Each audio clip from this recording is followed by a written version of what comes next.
शरद पवार भारतीय राजकारणातील एक धूर्त आणि प्रभावशाली नेते. पंतप्रधान पदाच्या शर्यतीत अनेक वेळा असतानाही त्या पदापर्यंत ते पोहोचू शकले नाही. त्यांच्या दीर्घ राजकीय कारकिर्दीत त्यांना विविध महत्वाच्या पदांवरती त्यांनी कार्य केलं, परंतु पंतप्रधान पदावर आरूढ होण्याच्या त्यांच्या आकांक्षेला पूर्णविराम लागला.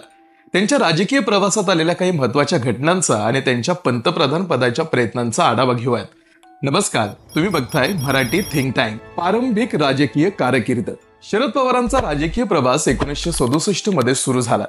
वयाच्या 27व्या वर्षी त्यांचे राजकीय गुरु यशवंतराव चव्हाण यांनी त्यांना बारामती मतदारसंघातून विधानसभेच्या निवडणुकीत उतरवलं, जिथे ते विजयी झाले. त्यांच्या नेतृत्वाखाली पवार 4 वेळा महाराष्ट्राचे मुख्यमंत्री झाले आणि देशाच्या संरक्षण मंत्री आणि कृषी मंत्री पदावरही त्यांनी कार्य केलं.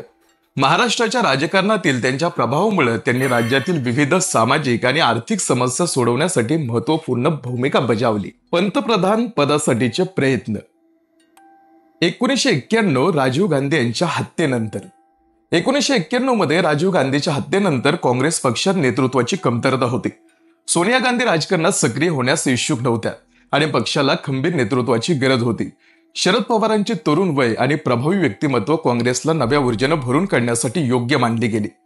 काही काँग्रेस नेत्यांनी त्यांच्या नावाची चर्चाही केली, परंतु पक्षाच्या अध्यक्षपदी PV नरसिंहराव यांची निवड झाली आणि पवारांसाठी ही पहिली संधी हुकली.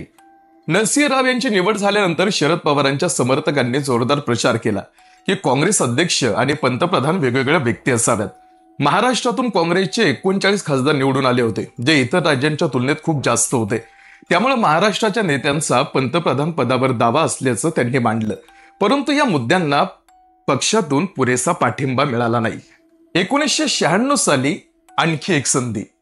1996 मध्ये काँग्रेसनं 145 जागांवरती विजय मिळवला.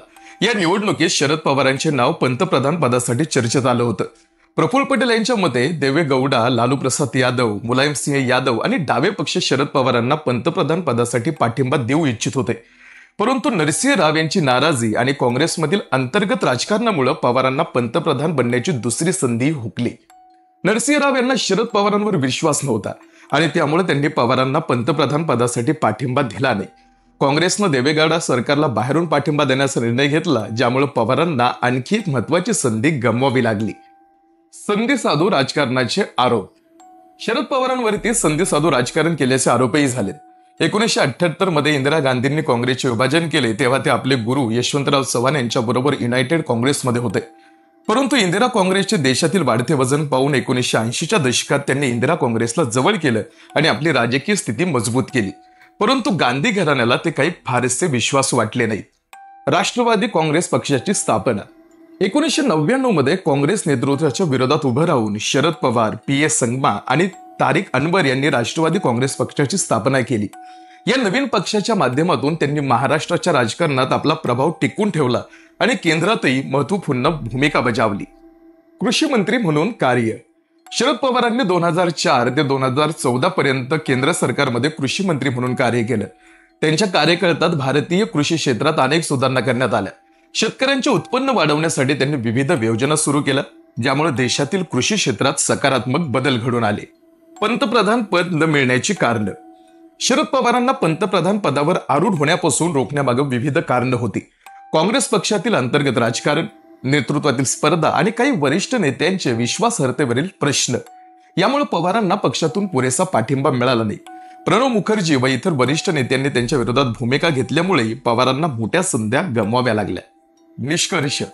शरद पवारांनी त्यांच्या 50 वर्षाच्या राजकीय कारकिर्दीत विविध उच्च पदांवर कार्य केलं, परंतु पंतप्रधान पदापर्यंत पोहोचणं त्यांच्यासाठी एक अधुरी इच्छा राहिली.